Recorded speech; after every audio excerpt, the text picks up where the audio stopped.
아, 저 다른 게 아니고요. 만약에 예를 들어서 그냥 애들 가르치는 데서 이제 행동 같은 게요. 예를 들어서 방을 이제 치우지 않아요. 그랬을 때 이제 뭐 치워라 아니면 좀 좋게 얘기를 하다가 나중에 큰 소리를 하게 되거든요.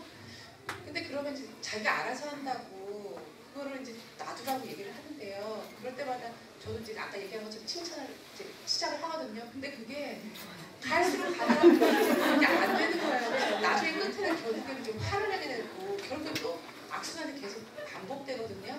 근데 그런 건 어떻게 좀 잘 이렇게 해나갈 수 있는지 자녀들과 그런 거에 대해 좀 어떤 생각이 있는지 말씀해 주세요. 이제 일단 첫 번째 말씀드리면 저는 이것도 참 잘 안 되는 거 저도 안 됩니다. 그러니까 저는 아이가 없기 때문에 여러분과 같은 축복을 참 받지 못했거든요. 항상 부러운 분들인데요. 사실 이제 부부관계에도 사실 그런 거 있잖아요. 여보 뭐 이렇게 좀 해줘요. 저희 남편 하고 안 해요. 여보 그거 좀 해줘요. 또 안 해요. 계속 일어나는 거죠. 여보 나중에는 여보 막 이러거든요. 그게 뭐냐 하면은 나는 나의 타임라인이 있는 거예요. 근데 우리 아이는 자기의 타임라인이 있거든요. 저희 남편 자기 타임라인 있습니다. 일단 여기서 부족한 거는 트러스트. 그냥 제가 진짜 왜 저러지? 그렇지만 내가 도 닦는다. 내가 진짜 도 닦는다 생각하시고 지 타임라인에 할 것이다 라고 일단 생각하셔야 되고요. 제가 또 하나, 그러니까 제가 대학원 다닐 때 저희 그 과에 유태인 부부가 계셨어요. 정말 브릴리언트한 부부예요. 근데 이분이 정말 브릴리언트한 아들과 딸의 쌍둥이를 갖고 계신 분이 계세요. 제가 그분들한테 배운 게 이거예요. 우리나라 옛날에 그 방학하면 이렇게 동그랗게 그래가지고 아침에 기상 이렇게 기상부터 잘못되면 그날 다 꼬이죠 이제 막 이러면서 첫날 지을 때만 딱 하고 그다음부터는 다 안 봐요. 그다음부터는 왜냐면 안 되기 때문에 그잖아요. 근데 그분들은 제가 너무 현명하다라고 생각했던 게 이거예요. 우리는 이제 독서 시간 뭐 아침 9시부터 10시 독서 아침에 일어나는 게 9시 반이네. 그다음부터 독서 없어지잖아요. 근데 그분들은 하신 게 있는 거예요. 자기 아이들한테 반드시 중요한 거. 특히 유치원부터 한 2학년까지는 반드시 하루에 30분을 읽어라. 30분을 네가 어디서 찾는 건 네 마음이다. 잠자기 전에 찾든 아침에 눈 뜨자마자 찾든 학교에 돌아오자마자 찾든 네 리듬에 맞게끔 네 생활대에 맞게끔 30분은 반드시 읽어라.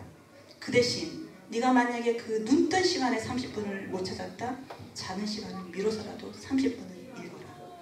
제가 참 현명하다는 생각이 들더라고요. 왜 똑같거든요. 우리 독서를 하자는 거잖아요. 근데 그게 반드시 시간을 정할 필요는 없어요. 그리고 우리가 그게 말이 안 됩니다. 왜냐면 우리 살아가는 과정에 보면은 아침 9시부터 10시 하려고 그러는데 갑자기 누가 연락 왔어요. 갑자기 생각도 안 했는데 그럼 그거 해야 되잖아요. 그럼 그날 끝나는 거잖아요. 그날 독서가 없어져 버려요. 이게 현실적이지 않죠. 우리의 계획이. 아이들한테 그거죠. 그러니까 엄마도 아무개야 엄마가 정말 강조하고 싶은 게 있어. 딴 건 몰라도 네 방만큼은 네가 치웠으면 좋겠어. 그게 언제든 간에 너가 잠자리에 들기 전에는 방이 좀 정리된 상태였으면 좋겠어. 그건 네가 꼭 약속해줬으면 좋겠어. 그래 하는 거죠. 그러면 엄마가 잊어버리세요 그냥.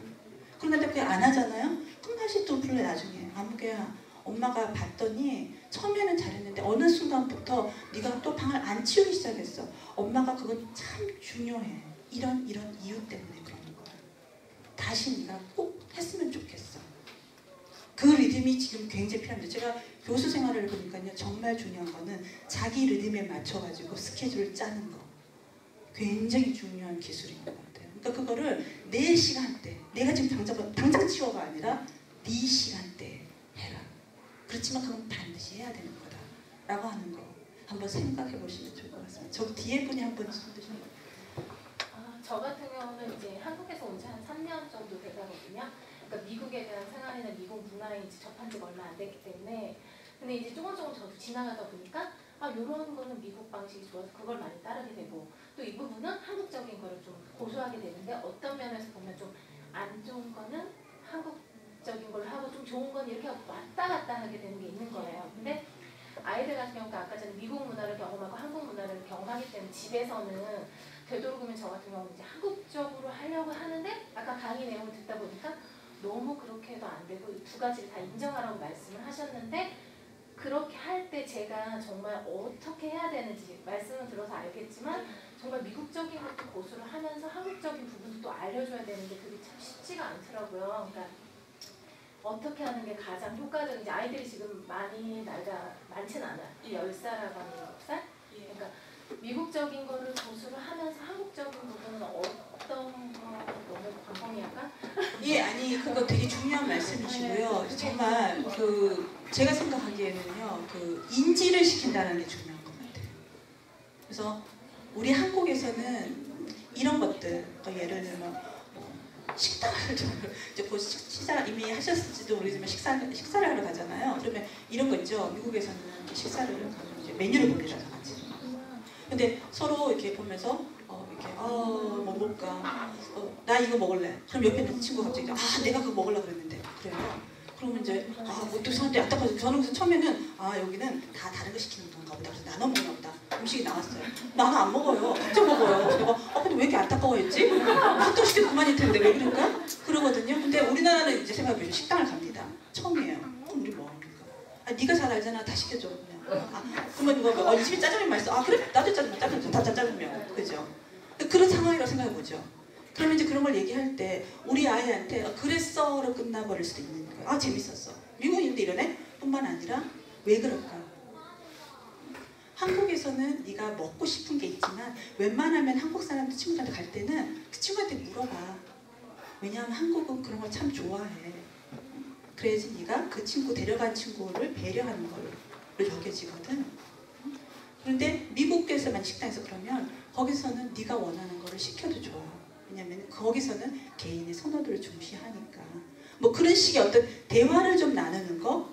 여기서 우리가 뭐를 강조하는지 이거를 테크니컬리 한국에서 집에서는 한국적인 가르치고 또 학교 가서는 지가 알아서 미국 배우고 여기서 겸비해가지고 좋은 거 이렇게 빼가고 이게 아니라요. 각각에서 어떤 현상이 일어나는지 뭐가 강조되고 있고 뭐가 미스되고 있는지를 이야기하는 거. 그런데 거기서 또 하나 생각하면 제가 생각하는 그렇습니다. 아이가 태어나잖아요. 제가 전에 한번 다른 수업 경실에 이런 말씀을 드린 적은 있습니다만 아이가 우리 부모님을 통해서 태어나긴 하죠. 그런데 가끔 보면 얘는 아빠도 안 닮고 나도 안 닮았지? 그래서 얘 왜 이런지 모르겠어. 이런 경우가 있잖아요. 왜냐하면 걔는 개니까. 걔는 개인 거예요. 개인이에요. 그러니까 이 취합을 하는 거는 부모님이 하시긴 하지만 대화를 할 뿐이지 실제 그 중에는 뭐를 본인이 가져가는 거는 그 친구가 하는 것인 거죠. 우리 자녀가 내 몸을 빌어서 태어나긴 했지만 한 개인인 거죠.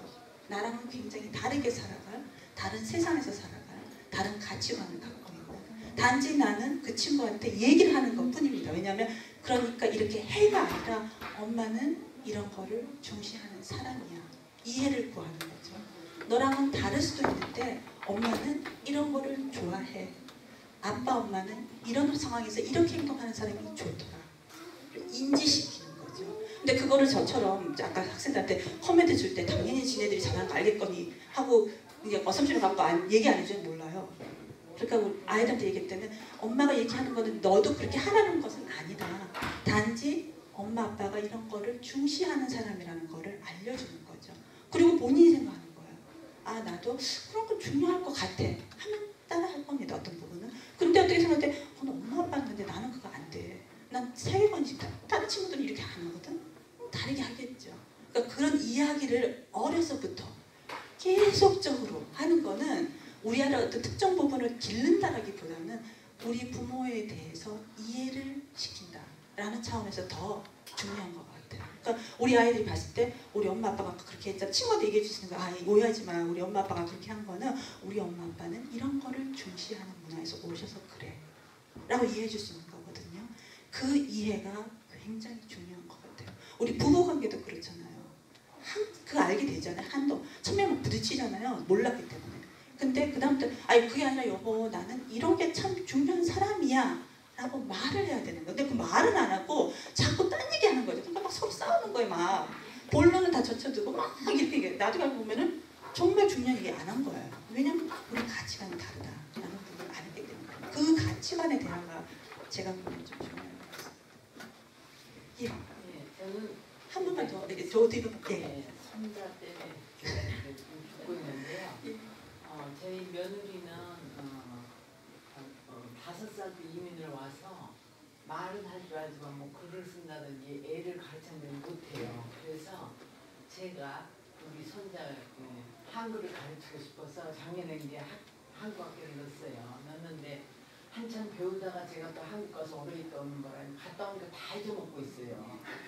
근데 우리 며느리 얘기는 우리 며느리가 이제 사립학교 선생님이거든요. 근데 어중간히 한글을 가르치니까 영어 뭐 이런 게 부족하다는 거죠. 영어 뭐 단어라든지 뭐 이런 말할 때 예를 들어서 뭐랄까 대화하는 그럴 때 말을 많이 못한대요. 그래서 제하고 조금 갈등이 있었어요. 그거 애기 가르치는 것도.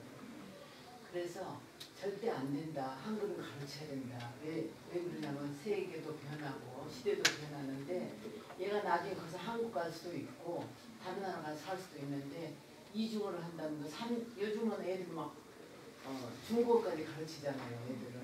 그러는데 겨우 영어 가지고 되겠느냐. 그래가지고 하여튼 제가 이제 설득을 잘 했어요. 그래가지고 아주 막 걔 공부 가르치니까 제 막 가슴이 다 떨려.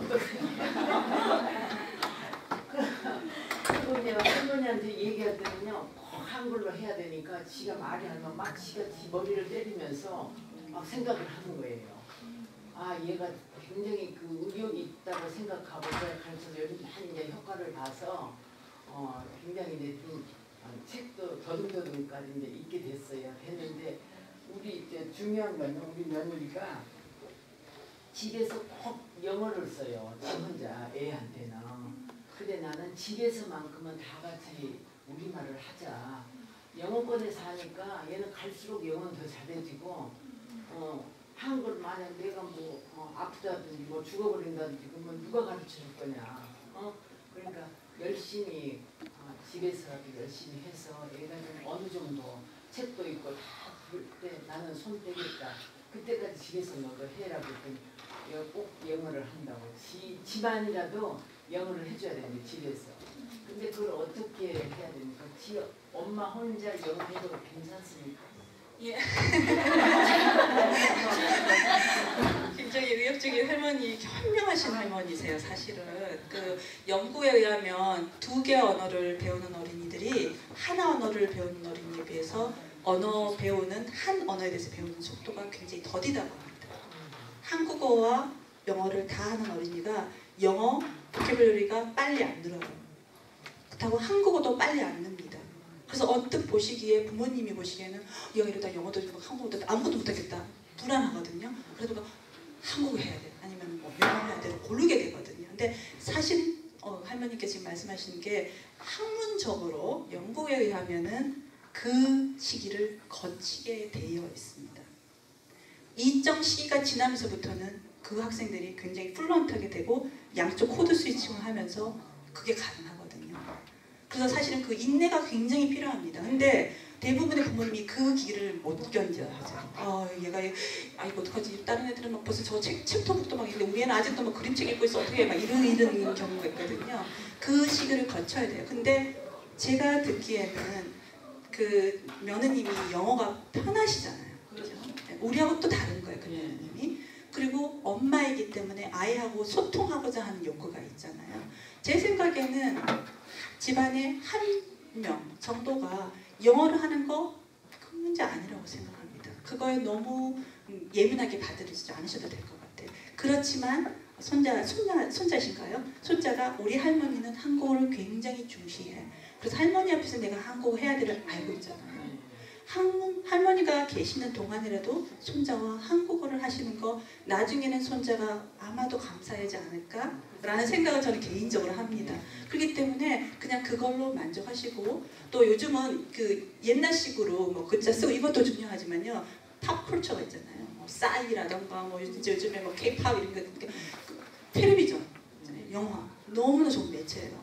제 그 일리노이에서 그 언어 그 인류학과에 미국 교수님이요 9개 언어를 하시는 분이 계셨어요. 여자분이. 근데 저는 몰랐어요. 근데 저희 후배들이 어느 날 뒤에서 어떡하 막 한국말을 해가지고 농가를 갔더니 이거 키가 이만큼 큰 미국 여자가 막 한국말을 하더라는 거예요. 그래서 놀라가지고 당신 누구냐 이랬더니 언어학 그 인류학과 교수인 거예요. 어떻게 한국어를 이렇게 배웠어요? 이랬더니 자기가 일본에 가서 연구하기 위해서 일본어는 학원 가서 배웠대요. 그런데 일본어하고 한국어 좀 비슷한 것 같아서 한국어는 너무나 놀랍게도 우리나라 드라마 보고 배웠다는 거예요. 물론 그런 분들은 언어적인 감각이 있는 분들이 계세요.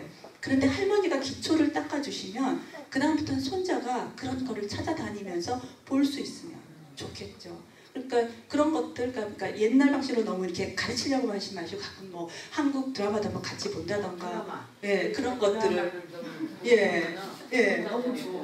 예, 그러니까 뭐 할머니하고 충분히 공감하니까 굳이 며느리 너도 나처럼 집에서는 영어 하지 않고 한국어로 하게끔 해를 안 하셔도 충분히 할 그걸 거예요. 포기했어요. 포기하고. 제가 한 말씀 드릴게요. 예. 저는요, 미국 온 지 한 37년 됐었는데, 저기 아까 젊은 엄마도 걱정을 하셨는데, 제가 볼 때는 아무 걱정하지 마세요. 애들은 2개국어, 3개국어, 4개국어까지 해요. 대부분의 아이들은. 그러니까 그거 걱정하시지 말고, 우리 아이들이 한국 사람이라는 그걸 꼭 지켜줘요. 그게 제일 중요한 거예요. 그렇지 않으면 애들이 커서 내가 뭔지를 몰라요. 그래서 그것 때문에 고민하는 가정이 굉장히 많더라고요. 그러니까 제일 중요한 건 그거예요. 예, 그 아까 지금 말씀하신 게 있고 한국말 하고 네, 그게 제일 중요해요. 정체성. 저기 지금 저기 뒤에 김진희 교수님 저기 앉아 있는데 제가 그 여기 유지에서 그 논문 쓰라고 이 교회를 보냈더니 논문을 안 쓰고 이상한 딴 거를 또 해가지고 결혼을 해가지고 지금 저기 너무 가지고 지금 디크웨인에서 강의 교수로 일을 하고 있는 이제 선생님인데 그 김진희 선생님 논문에 어린 아이를 둔 엄마들을 연구해서 특별히 왜 한글을 가르치시는지를 여쭤봤더니 어떤 부모님이 그런 말씀을 하셨더라고요. 우리 아이가 세몬 같은 연어 같은 존재이다. 미국 주류 사회에 나가가지고 열심히 성공적으로 잘 살기를 원하긴 하지만 그래도 걔가 살다가 힘들 때는 돌아와서 심정적인 안정을 얻는 곳이 있어야 된다고 생각하는데 나는 그것이 한국 사회라고 생각한다. 그렇기 때문에 걔가 그런 터전이 필요할 때는 돌아와서 교류할 수 있게 하기 위해서 나는 한국어를 가르친다. 전 그 부모님이 참 대단하시다. 어떻게 그런 생각을 하시게 되셨을까라는 생각이 드는데 사실 말씀하신 것처럼 언어 자체가 사실은 힘듭니다. 정말 힘듭니다. 여러분도 지금 우리 영어 잘 안 되잖아요, 솔직히. 근데 우리 아이한테는 왜 우리가 이렇게 한국어 영어도 똑같은 레벨로 하게끔 그거 사실 힘들거든요. 그런데 영어 둘 중에 한 언어가 더 편하게 될 겁니다, 아마도. 그렇지만 정말 중요한 건 지금 말씀하신 것처럼 내가 누구인가를 할 때 나는 한국 사람이다 하도 물론 중요하지만 나는 우리 아이들은 코리안 아메리칸이에요. 한국인이자 미국인입니다. 그 둘 다 이다. 내가 한국인일 필요만은 없거든요. 미국인일 필요만도 없어요. 우리 아이는 한국인이자 미국인이다. 라는 거를 그리고 that's perfectly fine. actually better. 그런 생각을 갖게끔 하는 거. 아까 말씀드린 guilty feeling을 갖지 않게끔 하는 거. 나 엄마랑 얘기하고 싶은데 참 나한테 내가 참 한국어를 배웠으면 참 좋았을 텐데 내가 바보라서 내가 아니라서 이런 어떤 그런 거 있잖아요. 그런 느낌 갖지 않게끔 너 나름대로 독특한 아이야. 엄마랑은 달라. 엄마는 한국에서 왔지. 엄마는 미국에 살지만 한국 문화가 더 편안해. 너는 미국에서 태어났고, 여러분 그런 거 지금 이제 땡스기 미국 다 오잖아요. 저 옛날에 일리에서 같이 공부했던 분이 그러시는 거예요. 우리 아들이요. 그 댁은 아이가 미국에서 태어나서 자라다가 이제 한국 갔거든요. 땡스기빙이 다가오니까요. 터키가 먹고 싶대요. 궁금하더라고요. 터키가 먹고 싶다는 참. 우리야 한국에 가면 얼마나 맛있는 게 많은데 이렇게 생각했거든요. 우리는 그리운 음식은 뭡니까? 한국 음식. 얼큰한 뭐 이런 거 뭐 순댓국 막 이런 거 보면서 뭐 너무 이런 거 있잖아요. 근데 우리 아이들은 벌써 먹고 싶은 거 그러면 그런 거예요. 그런 게 있는 거죠. 거기 플러스 엄마가 해주던 김밥 뭐 이런 것도 있죠. 달라요. 다른 아이들입니다. 그때 걔를 굳이 나 쪽으로 끌어오려고 하는 데서부터 저는 문제가 있지 않을까. 다시 한번 말씀드리지만 우리 아이는 나의 몸을 통해서 태어났지만 굉장히 독특한 또 하나의 다른 존재다. 미국 우리가 그 주류 사회의 그 신념 중에서 하나 배울 게 있다면 개인으로 인정해주는 것. 솔직히 저 한국에서 보다는 제가 조금 더 자유롭게 행동하는 것 같습니다. 왜냐하면 내가 뭘 하든 내가 머리를 어떻게 하든 오늘 저는 진짜 신경 많이 써요. 저 남편이랑 이거 머리 말리느라고 오늘 진짜 신경 많이 썼거든요. 근데 지금 미국에서 강의할 때는 우리 건재에서 저 화장도 약간 했어요. 화장도 안 합니다. 이렇게 다녀요.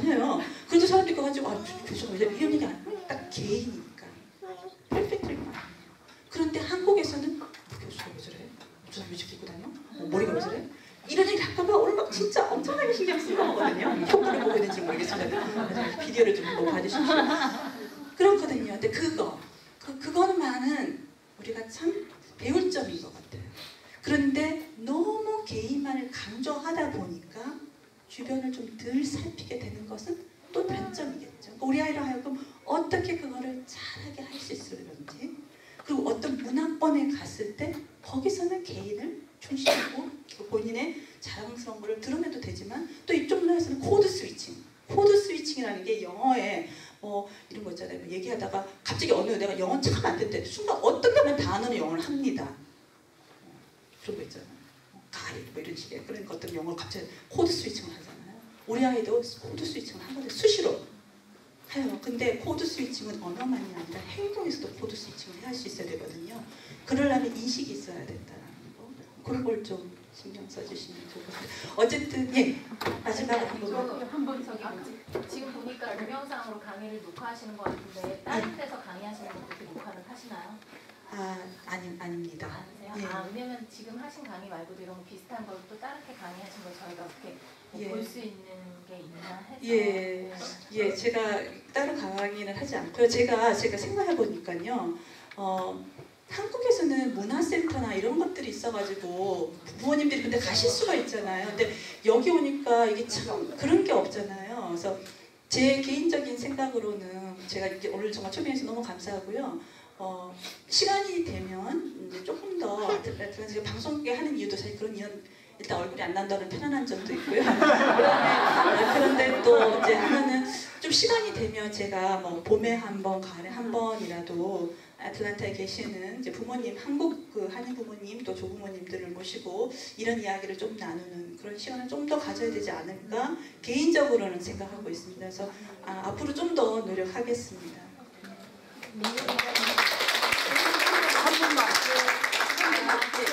미국이다 보니까 순간 기다리는 게 너무 서로 발표를 너무 많이 하셔서 개인적으로 강의 너무 감동적이었고요. 지금 한국 교사인데 미국 초등학교의 교원교사로 잠깐 와 있는 교사인데 사실 아까 교수님 강의 중에 되게 인상적인 게 뭐냐면 미국 교사들이 한국 아이들을 문제아 취급하거나 되게 이상한 아이 취급하는 경우가 되게 많더라고요. 네. 그러니까 그분들도 몰라서 그러는 거예요. 문화적 차이를 굉장히 샤이하고 공격적이고 거칠고 이상한 아이들로 평가를 하고 아이들도 이게 계속 축적이 되다 보니까 어느 순간 문제아적인 행동을 스스로 알아서 하는 그런 경우가 있더라고요. 그래서 그게 되게 안타까워서 저는 이런 강의를 좀 이렇게 미국 사회 교사들한테도 좀 해주시는 게 어떤가 하고, 또 하나는 제가 개인적으로 이렇게 왔더니 교장 선생님이 그런 패컬티 미팅에서 이런 한국 문화에 대해 소개를 하고 한국 아이들을 제대로 가이드할 수 있는 가이드라인을 좀 안내해달라고 저한테 부탁을 하더라고요. 혹시 그런 자료 제가 개인적으로 얻을 수 있는지. 예. 우리가 너무 중요한 말씀이시고요. 우리 동양 이민자들, 미국에서 이민자의 문제 그렇게 얘기하면 항상 얘기가 나오는 게 라티노 아메리칸만 얘기합니다. 그리고 우리 동양 이민자라고 했을 때는 주로 우리는 모델 마이너리티, 문제 일으키지 않는 열심히 사는 알아서 하는 사람들 되더라고요. 근데 이제 그러는 과정에서 우리 특히 어린 남자아이들 같은 경우 샤이한 아이들도 있지만 그야말로 남자가 저렇지, 우리 옛날에 씩씩하게만 자라다오, 개구장이라도 좋다, 씩씩하게만 자라다오 모토잖아요. 남자는 다 그래요. 다 뛰어다니고 놀고. 근데 미국 아이들은 여러분 한번 식당에 가서 보셨는지 모르겠어요. 아이들이 식당에 앉아서 밥을 먹습니다. 그죠? 먹고 난 다음에 또 앉아 있습니다. 기다립니다. 우리 애들은 밥을 먹을 때부터 돌아다니다가 거의 한숨 먹고 돌아다니고 또 먹고 돌아다니고 그다음 다 먹고 난 다음에 엄마 빨리 집에 가져서 드셔서 막 이제 모든 식당이 이제 전부 자기가 돼버리는 그런 게 있잖아요. 우리는 조금 그런 문화적인, 그러니까 허용적인 데서 왔어요. 그래서 저희 지도교수가 하는 말이 일본에 갔더니 일본은 아이는 내추럴리 램방셔스하다. 정말 애가 그냥 들뜨고 날뜨고 게 너무 자연스러운 거다라는 문화권에서 있다는 거죠. 근데 미국은 안 그렇거든요. 미국은 교사들이 일단 생각이 프리스쿨 문턱을 들었은 순간부터 how to behave in the group을 알아야만 된다. 만약에 그게 안 되잖아요? 그럼 가정교육에 문제가 있다고 생각해요. 대부분 다. 그러니까 선생님이 말씀하신 것처럼 진짜 선생님 우리 아이가 어떤 어머니 저를 찾아오신 분이 계세요. 막 오시면서 선생님이요 우리 아들이 브레인 데미지가 있대요. 막 울고 그러시더라고요. 왜요? 제가 보기에는 너무나 건강한 괜찮은 정말 건강한 남자인데 미국 교사가 보기에는 얘는 브레인 데미지가 있다.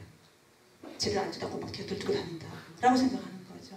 제 연구 분야 중에 하나가 그 과잉 행동 및 주의력 결핍증인데 미국에서 그거를 위해서 생산되는 약의 80~90%가 소비되고 있습니다. 전 세계 생산량에서. 제가 그래서 학생들한테 묻죠. 우리 학생들한테, 미국 학생들한테. 너네들이 생각하기엔 왜 이런 현상이 일어난다고 생각하냐. 정말 미국에서 자라는 어린이들이 다른 나라에 비해서 제네티컬리 그런 브레인 데미지가 있다고 생각하냐. 아니면 미국이란 사회가 아이를 바라보는 눈이 다르다고 생각하냐.